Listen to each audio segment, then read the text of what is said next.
internship at a radio station, and that's when I fell in love with it, and I've been doing it ever since. So this year is my 11th year in radio. Ooh, congratulations! Congrats.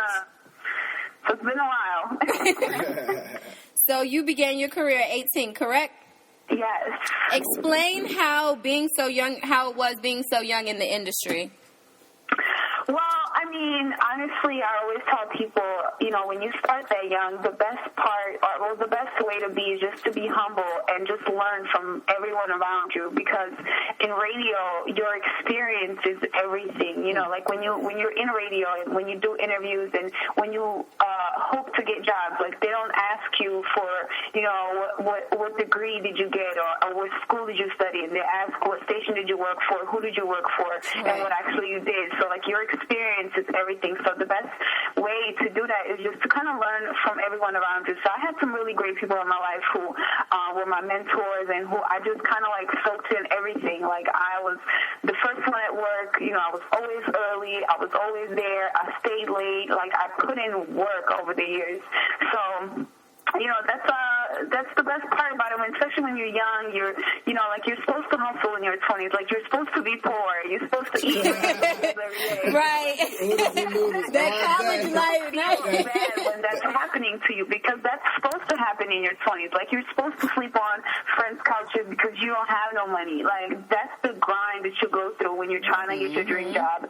And being young in the industry, that's what I learned. That's how you're supposed to do it. You're supposed to grind it out, and that's what I did. Started from the bottom, now you here. And that's so real, though. Like, I'll never tweet that because everybody else does, but I'm like, that's so real. Hey, so Sunni, how does it feel transitioning from going to your own show in the midday, but now you have everybody waking up in the morning listening to you? I know that has to be a good feeling. Yes.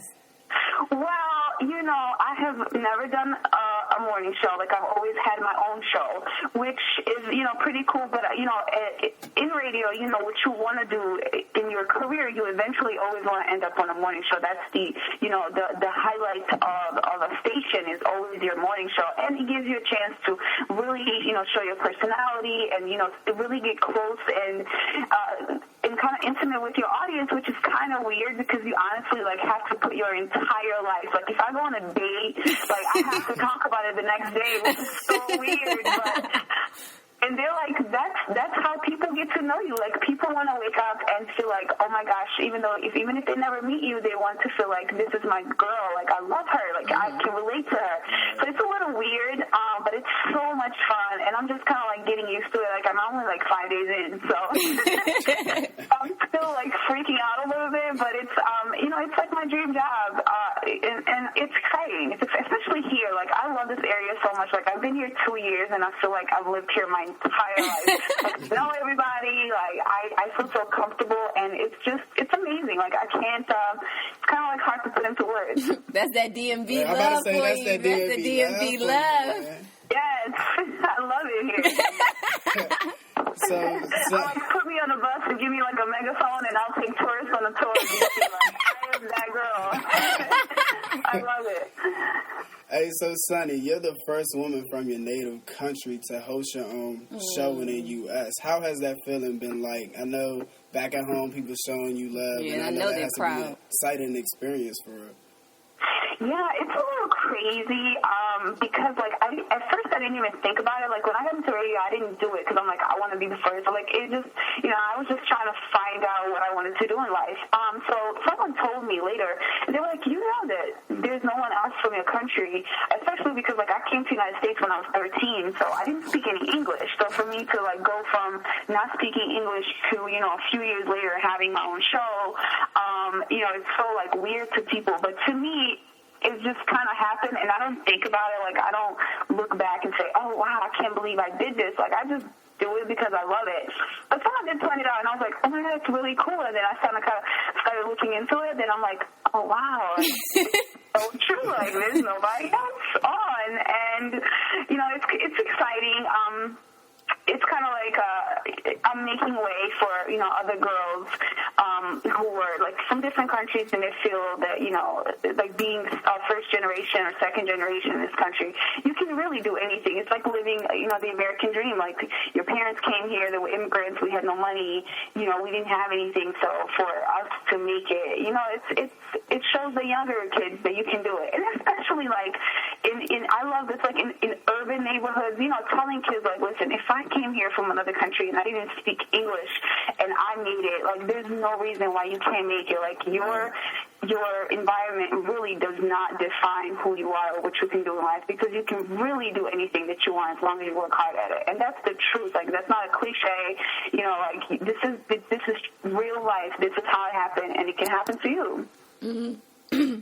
That is nothing but that. the truth. I mean, you just got. I wish you was here so you could just see us right now. With balancing your radio career along with your hostings as well as your charity work, is it hard for you to find, you know, like me time where you just want to relax, or you just want to? I don't want to be, you know, Sunny in the city that everybody knows. I just want to, you know, put my feet up, paint my nails, you know, regular girly stuff. Honestly, it's not, because, like, I'm Sunny all the time. Like, it's not like, you know, you go to work and then you come home and you're like, oh, I'm, you know, like, but I enjoy it. Like, this is who I am. This is my life. You know, when I leave work, I think about everything that I'm doing, what I'm going to talk about the next day. Like, I'm always in Sunny mode. I hang out with my friends. We have a great time. Like, I'm always out doing fun stuff. Like, I honestly, it's enough time in the day to do everything. I'm kind of trying to get used to now, because I have to go to bed by 9, which is a little weird for me, because I'm like, oh my God, what's going to happen in the summertime? Like, I'm single now. I'm going to be single forever.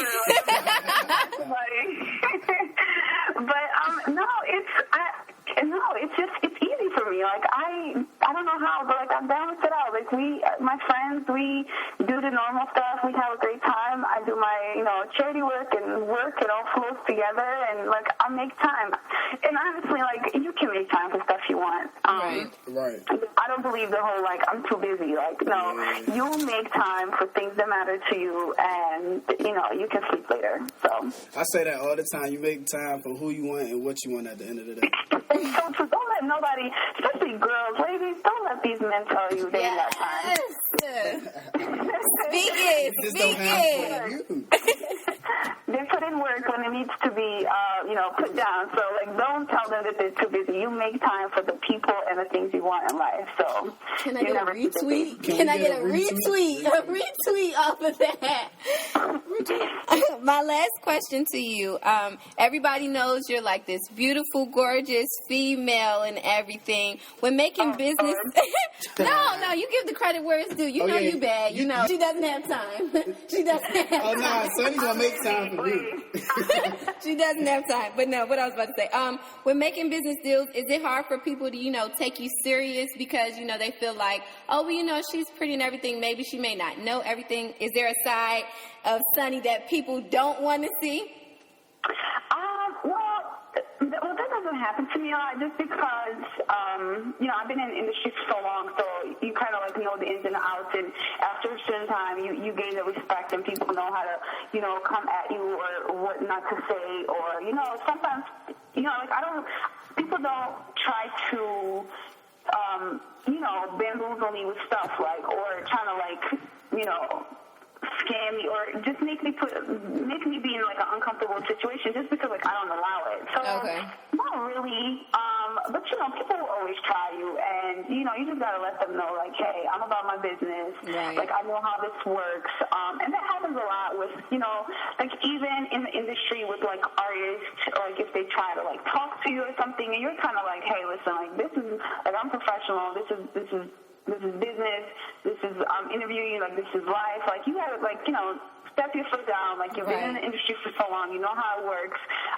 Your reputation and everything is all you have. So you just gotta make sure that you focus on that and just do your job. So people won't come at you sideways if you just, you know, stick to that. Oh, okay. Out a doubt. So, Sunny, my last question to you is, what advice would you give to me and Jasmine for us being up-and-coming hosts? We trying to get in your position, you know, trying to trying to make a difference for our generation as well. So what type of advice would you give to us for the future? Well, I mean, I always say, like, as long as it's tough. It's tough because there will be times where you're going to want to give up, or there's going to be times that, you know, it's going to seem like, you know, I've been doing this for a while and it's just not working out the way I wanted to. I always say, if you really love it, then it's going to have to work out. And only the people who truly love it make it. Just because it's going to be so many instances where things are just not going to be going your way and you're going to want to give up. But if you truly love what you do, like I said, you're going to, like, I've been there. I've slept on friends' couches because I didn't have money to have my own apartment. Like, I've driven my hoopty who, you know, that would, like, stop every 2 miles, and I had to, like, get the engine with a hammer to, like, start it up again just because I didn't have a car. Like, and I would drive an hour to a radio station and make $6 an hour for a 5-hour shift where it would cost me $40 to get there in gas. Like, it made no sense, but in my head it did, because I figured eventually it's going to pay off as long as I have my experience. So to me, it's always been like, as long as you love it, you're going to make it, because you're going to put all this love and work into it. So just grind it out, do what you have to do, especially now with social media and things like that, like, you know, like just like you guys having a show, and then it's so many other ways to make people notice you. You know what I mean? Like, there's so many different ways to make people notice you, and there's so many different ways for you to put yourself in a position to get with big corporations like CBS and you know Clear Channel, all these different companies who have huge stations around the country. So you just grind it out. You do your air checks. You meet and you network, and you know, be social and be seen and make your presence known, and you know, eventually it pays off. Definitely. I'm still in shock that you called in. You're so cute. You're making me nervous. No, don't get me nervous, because you don't. It's like when you see somebody, or not even see anybody, but you know, we follow your work, you know, and for you to get on, and you know, you're just getting here and seeing how the DMV reacts to you, like, it's like, I don't know. It's just that. Words really can't explain it. Yeah, like, it's just that feeling like, okay, well, you know, she's doing her thing. She's doing it. It's like you're making the pathway for, like, people like me and people to come after me. That's why I was like, I have to get Sunni. That's my girl. She keep it 100. I got to get her on the show. Absolutely. And it's so crazy. Like, I'm honestly, and I think the reason why I love it here and that people just receive me here so well is because, like, when I lived in Detroit, that was like, you know, of course, that's my hometown. That's where I came to, and I came from my country. So, you know, I adapted, and I was like, oh, this is my home. But in, like, 2010, when I moved to Miami, and then I moved to New York, and then I moved to D.C., I went from Detroit to Miami to New York to D.C. all in 10 months. Like, I moved around so fast, and it just, everywhere I went, it just wasn't, like, I didn't feel comfortable. So when I came here, and, like, the first week that I was here, it was just, like, the people that I met, like, the atmosphere, like, the scene, just the way people were. They were warm, they were welcoming. I was just, like, in awe, and I was like, oh my God, this is my home. Like, I'll stay here forever. Like, just give me a house in Virginia. There's chickens in the back, because I'm super country at heart. I'm like, I just want, like, some chickens and some goats in the backyard. And, like, this is all I want, and I'm going to stay here forever. And then after a while, I, like, really fell in love with the area and just the people, and I love the diversity, and then, you know, the whole, like, DC, Maryland, Virginia, everybody's kind of, like, different, but kind of the same. I love it. Like, I'm telling you, I'm, like, the biggest fan of the area ever. And I'm just so happy to be here. My mom's like, are you ever coming back to Michigan? I was like, listen, I'm gonna come visit every couple months, but I don't know about that. So I really, like, appreciate the people here, and they just welcome me, and, like, I just truly like, can feel the love, and all I can do is just try and be the best at what I do, and, you know, it'll work out, and I love it. We want to thank you once again so much, Sunni, for calling into us and, you know, supporting our movement. And we appreciate it. For having me. All right, Sunni, we thank you for calling in. Yes, please make sure you spread the word. I will. Thank you guys so much. No problem. Thank you. Be blessed. Bye.